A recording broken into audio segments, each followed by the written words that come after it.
So, good morning students. Second part, class 9th. What is democracy? Why democracy? Till now we have studied about what is democracy. But now, today we will study why democracy. So, mainly many new countries, independent countries that are becoming recently independent, they are accepting this policy of democratic form of government. नए जो भी देश आज़ाद होते जा रहे हैं या convert हो रहे हैं वो डेमोक्रेसी पे आ रहे हैं और पुराने भी कंट्रीज पॉपुलर ज़्यादा डेमोक्रेसी है। अब हमारे सामने ये देखना ज़रूरी है कि इसके मेरिट्स और डीमेरिट्स को एसेस करना बहुत ज़रूरी है, जिससे हम रियल टाइम में इसको कंपेयर कर सकें डेमोक्रेसी को अदर फॉर्म ऑफ गवर्नमेंट से, जैसे डिक्टेटरशिप है या मोनार्चियल फॉर्म ऑफ गवर्नमेंट है। तो जब आपको मेरिट्स डीमेरिट्स मालूम होंगे तो आप आसानी से कंपेयर कर सकते हो और आप ये खुद जो टॉपिक है हमारा वाई डेमोक्रेसी, आप इस केस में इसको एक्सप्लेन कर सकते हो कि क्यों डेमोक्रेसी। वाई डेमोक्रेसी का सेंस यहाँ यहीं पर है कि जो डेमोक्रेसी हम फॉलो कर रहे हैं वो क्यों कर रहे हैं। वो हम इसलिए कर रहे हैं कहीं ना कहीं क्योंकि वो अदर फॉर्म ऑफ गवर्नमेंट से बेटर है। It is better than the other forms of government. उसकी क्या पॉइंट्स हैं, क्या लॉजिक्स हैं, उस पर डिस्कस करने के पहले हम इसके डीमेरिट्स को मींस इसको आर्ग्यूमेंट्स जैसे दोनों की हैं, फॉर भी हैं अगेंस्ट भी हैं। तो सबसे पहले हम लोग आर्ग्यूमेंट्स अगेंस्ट डेमोक्रेसी को देख लेते हैं। Argument against democracy.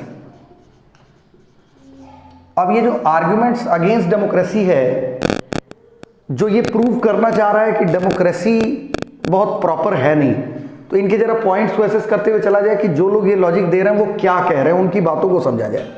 सबसे पहला है लीडर्स कीप चेंजिंग। और जब ये leaders keep on changing, obviously ये एक तरह की इंस्टेबिलिटी लाता है, अस्थिरता। जो राजनेता बदलते जा रहे हैं बार बार, वो कहीं ना कहीं राजनीतिक अस्थिरता ला रहे हैं। They are bringing a political instability कि एक चुनाव हुए, चुनाव के बाद बीच में कोई दूसरा फिर आ जाता है, अगले चुनाव में दूसरी पार्टी जीत गई चुनाव, अब उसका मुख्यमंत्री होगा या उसका प्रधानमंत्री होगा। तो ये जो अगेंस्ट में जो लोग जो लॉजिक दे रहे हैं डेमोक्रेसी के, उनका कहना है कि ये जो बार बार नेताओं का बदलाव होता है, इससे कहीं ना कहीं पॉलिटिकल इंस्टेबिलिटी आती है। Second point is democracy is all about political competition. और इस पॉलिटिकल कंपटीशन में there is no scope for morality,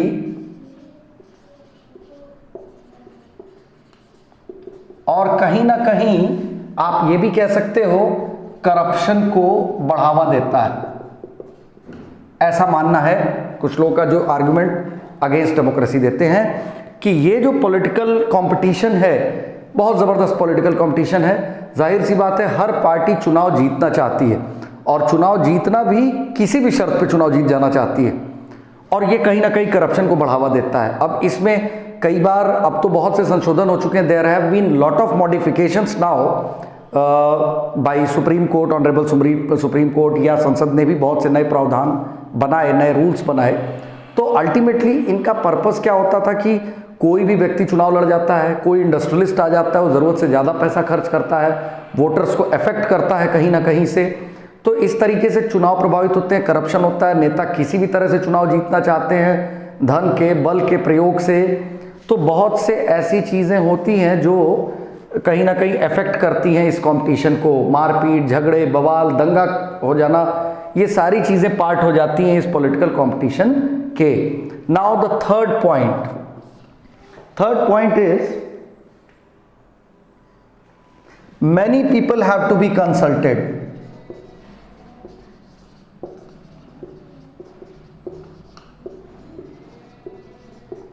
इसका क्या मतलब हुआ कि ये कहना चाह रहे हैं ये लोग कि डिले होता है, there is a delay in decisions.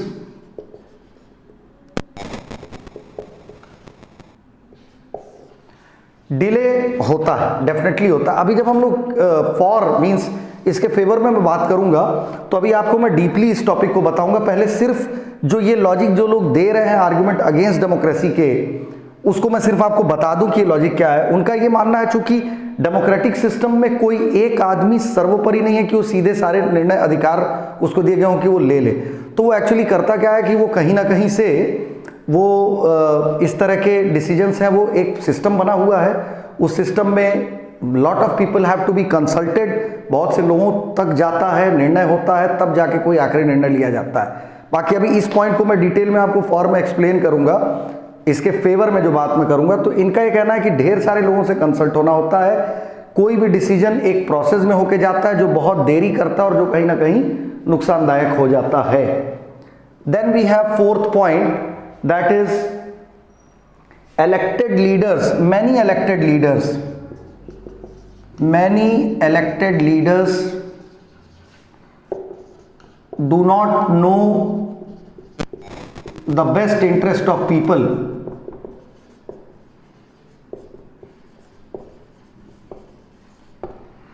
बहुत से इलेक्टेड लीडर्स ऐसे हैं, चूंकि जैसा आप जानते हैं कि डेमोक्रेटिक सिस्टम में हमारे जो है वो कहीं ना कहीं से कोई क्वालिफिकेशन एज सच एजुकेशनल या इस तरह की नहीं ली गई है, तो उस आधार पे हम ये मान सकते हैं या कह सकते हैं कि कई बार कुछ राजनेता, not all of them, many of the highly educated leaders are also there in the government itself right now also and have been in the government in the past also. तो वो कई बार, लेकिन सभी राजनेता ऐसे नहीं है कि जो बहुत हद तक ये जानते हों कि जनता का इंटरेस्ट किस चीज़ में है या उनके लिए फ़ायदेमंद क्या होगा। तो कई बार उससे प्रॉब्लम ये आती है कि कहीं ना कहीं वो गलत डिसीजंस ले जाते हैं या डिसीजंस के इम्प्लीमेंटेशंस में भी प्रॉब्लम आती है। So now ordinary, fifth point argument against democracy में, ordinary people do not know what is good for them. तो ये जो साधारण लोग हैं, बहुत से लोग हमारे देश में अशिक्षित हैं, गांव में हैं, दूर दराज इलाकों में हैं, जिनको कई बार ऐसा मालूम ही नहीं होता कि सरकार की योजनाएं क्या है, सरकार चाह क्या रही है, क्या इंप्लीमेंट कर रही है, उन तक क्या सुविधाएं पहुंचनी चाहिए। वो अशिक्षित हैं कई बार इस वजह से भी, या बहुत पिछड़े इलाकों में रह रहे हैं इसलिए भी जानकारी नहीं हो पा रही है। तो यहाँ पे जो लॉजिक, जो आर्गुमेंट अगेंस्ट डेमोक्रेसी में दी जा रही है, उसका मतलब यह है कि जो साधारण जनता है वो कई बार ये खुद नहीं जानती कि उसके लिए ठीक क्या है। दूसरा एक और सेंस है इसका कि what is good for them means किस तरह का राजनेता, कौन सी पार्टी उनके लिए उचित है, कई बार वो ये भी डिसाइड करने की स्थिति में नहीं होते हैं। उनको पूरे देश का परिदृश्य, जो whole scenario of the country, they are not able to know what is the whole scenario of the country, how is the political party which is in rule at the present is working, in which manner it is working. They just rely on their sources, their local sources. If they are favoring any party, any particular candidate, they come in favor. Sometimes they, if the local people are opposing someone, they just oppose on behalf that everyone is when opposing, then we will also oppose. So in some cases, it is correct that many of the people who are ordinary people are not able to decide what is good for them. Then we have the last point of this argument against democracy is the people who are in point giving argument against democracy is not a magical solution for all problems. वो ये कह रहे हैं कि ये किसी तरह का कोई जादू नहीं है डेमोक्रेसी जो है जो सारी प्रॉब्लम्स की सोल्यूशन हो। Definitely it is not a magical solution for all problems. उनका ये मानना है कि जो ये आपकी गरीबी है, it has not ended in the country, still we are following democracy from 1947।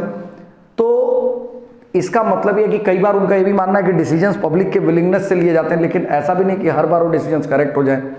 तो ये जो पॉइंट्स थे जो बताए गए यहाँ पे आपको 6 मेजर पॉइंट्स, वो हैं आपके कि जो आर्गुमेंट अगेंस्ट डेमोक्रेसी दे रहा है कि डेमोक्रेसी के अगेंस्ट में क्या क्या जा रहा है, कि leaders keep on changing, instability आती है, पॉलिटिकल कॉम्पिटिशन है जिससे करप्शन इंक्रीज होता है, बहुत से पीपल को कंसल्ट करना पड़ता है, एक प्रोसेस में चलना पड़ता है, इसलिए डिसीजंस में डिले होते हैं, बहुत से नेता राजनेता ऐसे हैं जो बहुत पढ़े लिखे नहीं हैं, कई बार वो खुद नहीं समझ पाते कि जनता के लिए क्या उचित होगा। फिर साधारण जनता जो गांव दूर दराज में है या अशिक्षित है, वो खुद कई बार नहीं समझ पाती कि किस तरह के नेता या पार्टी को हमें चुनना है। और अंत में डेमोक्रेसी हर तरह की प्रॉब्लम्स का कोई एक जादू भरा कोई निष्कर्ष नहीं निकाल सकता है। This is the point of argument against democracy. Now we are coming to the topic arguments for democracy. For here refers to favour. अब हम फेवर की बात करेंगे कि ऐसे पॉइंट्स हम डिस्क्राइब करें जो कहीं ना कहीं डेमोक्रेसी के फेवर में हो, तो इसीलिए यहाँ लिखा गया है आर्गुमेंट्स फॉर डेमोक्रेसी, और वो जो पॉइंट हमने पढ़ा वो आपका अगेंस्ट था। मतलब कहीं ना कहीं ये मेरिट्स को शो कर रहा है, फेवर को शो कर रहा है, और वो डीमेरिट्स को शो कर रहा था जो अगेंस्ट में था। सबसे पहला जो मैं बात आपको कह रहा था वो ये कि it is better than any other form of government because it responds to the need of the people.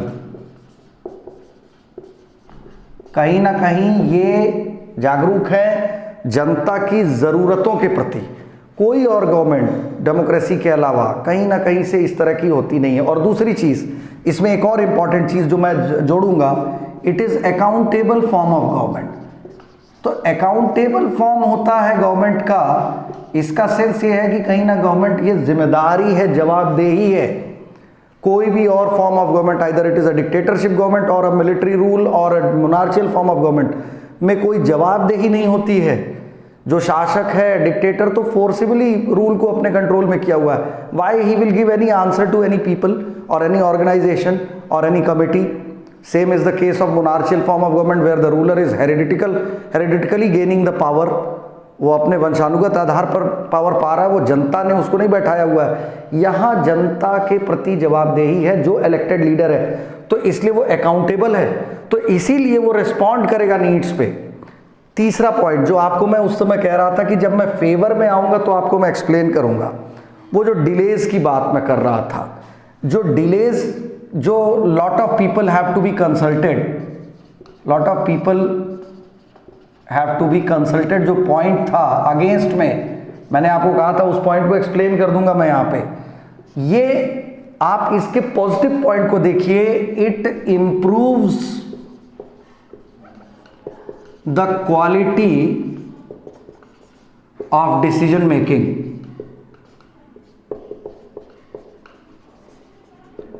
देखिए निश्चित तौर पे यह है कि जब बहुत सारे लोग कंसल्ट किए जाएंगे, ढेर सारे लोग कंसल्टेशन में होंगे, तो कहीं ना कहीं डिसीजन बेटर आना ही आना है।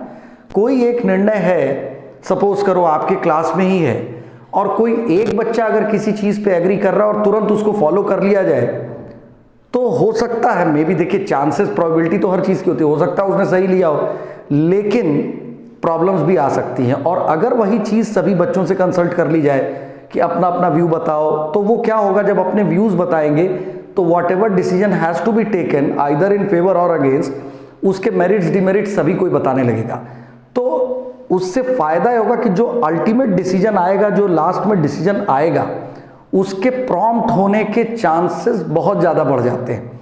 इसी तरीके से लोकतंत्र में जब हमारा जो सिस्टम है, सिस्टम क्या है कि कैबिनेट एक प्रपोजल बनाती है, पहले आपस में डिस्कस करती है उस प्रपोजल को, फिर उसके बाद पार्लियामेंट में पेश किया जाता है। पार्लियामेंट में पेश होने के बाद जब वो सबमिट किया जाता है पार्लियामेंट में, तो उस पर डिबेट होती है, and each and every member either it is from ruling party और opposition party puts his views on that particular topic. तो वो पूरा डिस्कशन होता है, डिबेट डिस्कशन होता है। कहीं ना कहीं रूलिंग पार्टी जिसने प्रपोजल लाया है वो उसके फेवर वाले पॉइंट्स को डिस्क्राइब करते हैं उस संसद में, और अपोजिशन पार्टीज जो उस टॉपिक, उस बिल के अगेंस्ट में है, वो उसके डीमेरिट्स को डिस्क्राइब करते हैं। उसके बाद फिर जो है आपका वोटिंग होता है उस पर्टिकुलर बिल के लिए, और मेजॉरिटी ऑफ नंबर से अगर वो बिल पास हो गया, then only it becomes a law. तो कहीं ना कहीं इतने लोग कंसल्ट होते हैं, उनके व्यूज़ लिए जाते हैं, तो उससे जो डिसीजन आता है उसके चांसेस बढ़ जाते हैं कि वो जो डिसीजन होगा वो क्वालिटी डिसीजन होगा।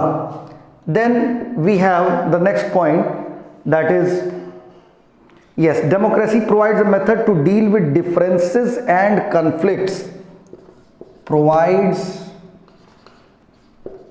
method to deal with differences and conflicts. So democracy provides method to deal with differences and conflicts. See, in our country it is rule of law. हमारे यहाँ कॉन्स्टिट्यूशन ही जो है वो रूलिंग अथॉरिटी है एक तरीके से। जो भी पार्टी चाहे वो बहुमत में आती, कितनी भी सीट से आती है, the government has to work according to the constitution, और उसी कॉन्स्टिट्यूशनल अरेंजमेंट के थ्रू हमारे देश में इंडिपेंडेंट जुडिशरी भी है। आप देखिए इंडिया इतनी डाइवर्स कंट्री है, इतनी वर्सेटैलिटी है हमारे देश में, चाहे वो भाषा के आधार पे हो, चाहे वो धर्म के आधार पे हो, क्षेत्र के आधार पे हो, either it is by region, by language, by food, by religion, लेकिन उसके बावजूद वी आर लिविंग पीसफुली। तो कहीं ना कहीं हमारे पास जो सिस्टम था डिफरेंसेस को डील करने का, जैसे पावर में शेयर किया गया, लैंग्वेज कोई ऑफिशियल नहीं बनाई गई कंट्री की जो है, वो सब ये एक तरीके थे जिससे हमने उन डिफरेंसेस को सॉर्ट आउट किया। और जो कन्फ्लिक्ट्स हैं उनसे बचाव के लिए, जैसा मैंने अभी संविधान की बात की, सबके पास बराबर के अधिकार हैं। कोई हो, माइनॉरिटी हो, मेजॉरिटी हो, किसी भी रिलीजन का हो, तो वो कहीं ना कहीं से किसी को विशेष अधिकार नहीं दिए गए। इससे कहीं ना कहीं हम कन्फ्लिक्ट को रिड्यूस करते हैं। जो पावर शेयर किया गया हमारे डेमोक्रेसी में, पावर इज शेयर्ड, चाहे वो ऑर्गन्स में शेयर्ड हो, लेजिस्लेटिव, एग्जीक्यूटिव, जुडिशरी में, चाहे वो गवर्नमेंट के लेवल्स में शेयर्ड हो, सेंट्रल गवर्नमेंट, स्टेट गवर्नमेंट और लोकल सेल्फ गवर्नमेंट में, कहीं ना कहीं ये इतना इफेक्टिव हुआ। और हमारी independent judiciary, specially I must say that, तो उस इंडिपेंडेंट जुडिशरी की वजह से गवर्नमेंट जो लॉ मेकिंग, जो लॉ प्रोटेक्टिंग बॉडी है, वो बिल्कुल कोई भी व्यक्ति उसके पास जब आता है तो वो अपने जो रूल्स रेगुलेशंस हैं उनके बेसिस पे ही कोई डिसीजन लेती है। Then the next point is it enhances dignity of the citizens. Definitely democracy ही एक ऐसी गवर्नमेंट है जहाँ पे सिटीजन्स की डिग्निटी एनहांस होती है, हमारा मान सम्मान, आत्मसम्मान जो है वो बढ़ता है। किसी और गवर्नमेंट में जनता से नहीं पूछा जाता है कि आपकी विश क्या है, आप क्या चाहते हो, whether you are satisfied by the government और not satisfied by the government. No one in any other form of government ask from people or the citizens. It is only democracy where every people have the right to vote. तो कहीं ना कहीं वो अधिकार ही उन्हें ताकतवर बना देता है। दूसरा, जैसा मैंने अभी इसके पहले वाले एग्जाम्पल में दिया कि लीस्ट एजुकेटेड आदमी भी है या वो गरीब से गरीब है, उसका या जो अमीर से अमीर आदमी है, सबके वोट के अधिकार बराबर है। तो और उसके भी लिए हुए डिसीजंस या उसकी कम्युनिटी, उसकी ग्रुप क्या फेवर कर रही है, अगेंस्ट कर रही है, उसको भी राजनेता कहीं ना कहीं ध्यान में रखते हैं। तो उस आधार पे जाके वो निर्णय लेते हैं। तो इसका मतलब है कि जनता में चाहे कोई भी हो, पहली बात तो उसको अधिकार मिले हुए हैं, सभी को बराबर अधिकार मिले हैं, चाहे वो गरीब व्यक्ति हो, चाहे वो किसी भी कास्ट को बिलोंग करता हो, तो उसके अधिकार उसको एक ऊंचाइयों पर लाते हैं और बराबरी पे लाते हैं समाज के। चाहे वो राजनीतिक इक्वालिटी मीन्स पॉलिटिकल इक्वालिटी हो या सोशल इक्वालिटी हो, everything is provided. Now one more, the sixth point, that is argument in favor. It is very important. It allows us to correct our own mistake. ये बहुत correct point है, क्योंकि democracy ही एक ऐसी जगह है जहाँ पर हम अपनी मिस्टेक्स को खुद भी करेक्ट कर सकते हैं। कैसे कर सकते हैं? पहला तो राजनेता अगर कोई डिसीजन लिए हैं, जैसा कोई डिसीजन ले ही लिया गया पार्लियामेंट में कंसल्टेशन, डिस्कशन और वोटिंग के बाद, लेकिन अगर उसका इम्पैक्ट जनता पे अच्छा नहीं जा रहा है, जनता विरोध कर रही है, डेमोन्स्ट्रेट कर रही है, प्रोटेस्ट कर रही है, तो लीडर्स उसमें अमेंडमेंट कर सकते हैं। किसी पहले से बने हुए लॉ में भी अमेंडमेंट कर सकते हैं। किसी लॉ को उस समय के लिए रोका जा सकता है जब तक कोई स्थिति परिस्थिति ना हो। तो ये तो एंड हो गया लीडर्स के एंड पे, मतलब कि जहाँ पे राजनेता खुद अपनी गलतियों को, अगर गलत डिसीजन ले गए थे तो उसको रोक सकते हैं फर्दर नए डिसीजंस तक, या पुराने लॉज में जो उन्होंने बनाए हैं अगर उसका पॉजिटिव इफेक्ट नहीं आ रहा है सोसाइटी पे, तो उसको उस समय तक के लिए रोक लगा सकते हैं।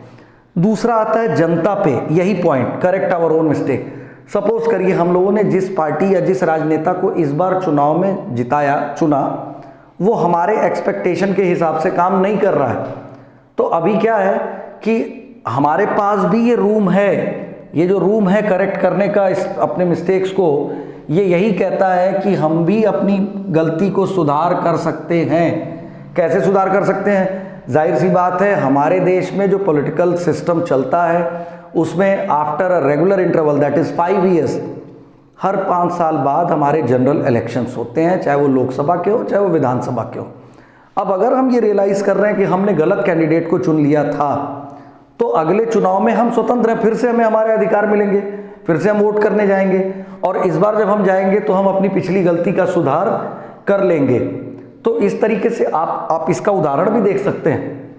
I can give you example also कि पीपल सेटिस्फैक्शन या डिससेटिस्फैक्शन के बेसिस पे जहाँ जहाँ चुनी हुई सरकारें अगले बार बुरी तरह से हार जाती हैं, मतलब जो गवर्नमेंट पिछले टेन्योर में फुल मेजॉरिटी में होती है वो अगले बार वो हार जाती है, बड़े बड़े राजनेता देश में चुनाव हार जाते हैं।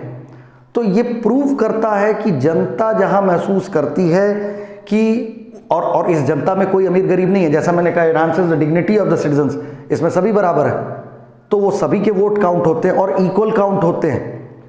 1 वोट 1 वैल्यू जो आपने पढ़ा था पिछले टॉपिक में, तो ईच पर्सन, इसका मतलब ये हुआ कि जब हमने असंतुष्टि दिखाई किसी पार्टी से, किसी राजनेता से, तो उसको हमने चुनाव में हरा दिया। तो ये ओवरऑल पार्ट हो गया आर्ग्यूमेंट्स फॉर डेमोक्रेसी या फेवर की बात हम कर रहे हैं जो है।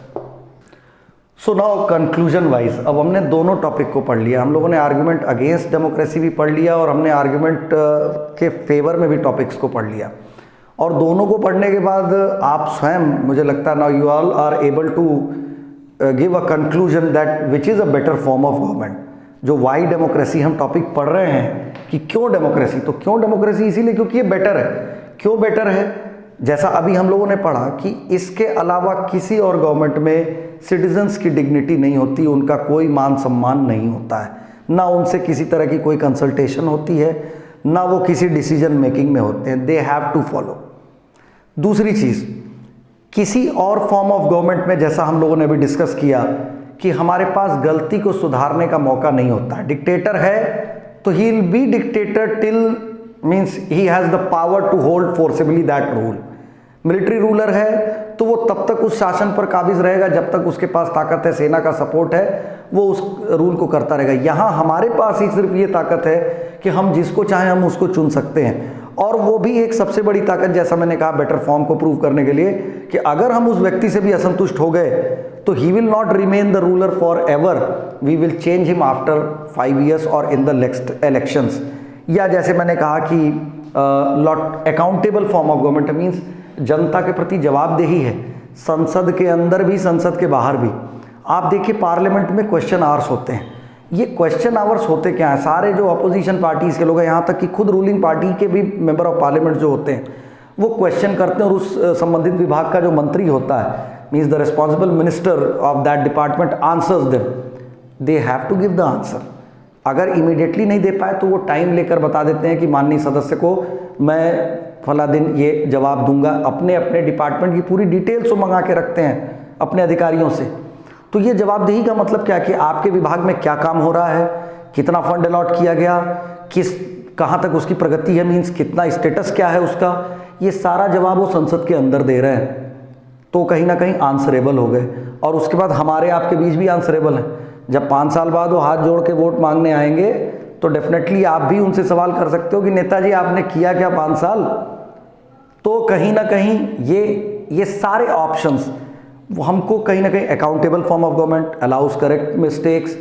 तो लीडर्स हमारे चेंज होते हैं, keep on changing, but leaders keep on changing, they always resist to the needs of the people. तो जो सारे फेवर वाले पॉइंट्स बताए मैंने, इस बेसिस पे कहा जा सकता है। हाँ, कंक्लूजन ये है कि जो मैंने एक पॉइंट आर्ग्यूमेंट्स में था कि democracy is not magical solutions for all the problems, ये डेफिनेट है, सारी समस्याओं का अंत नहीं हो सकता है, लेकिन मैक्सिमम प्रॉब्लम्स जो हैं या जहाँ तक अधिकारों की बात है, जनता के मान सम्मान की बात है, वो it is a better form of government.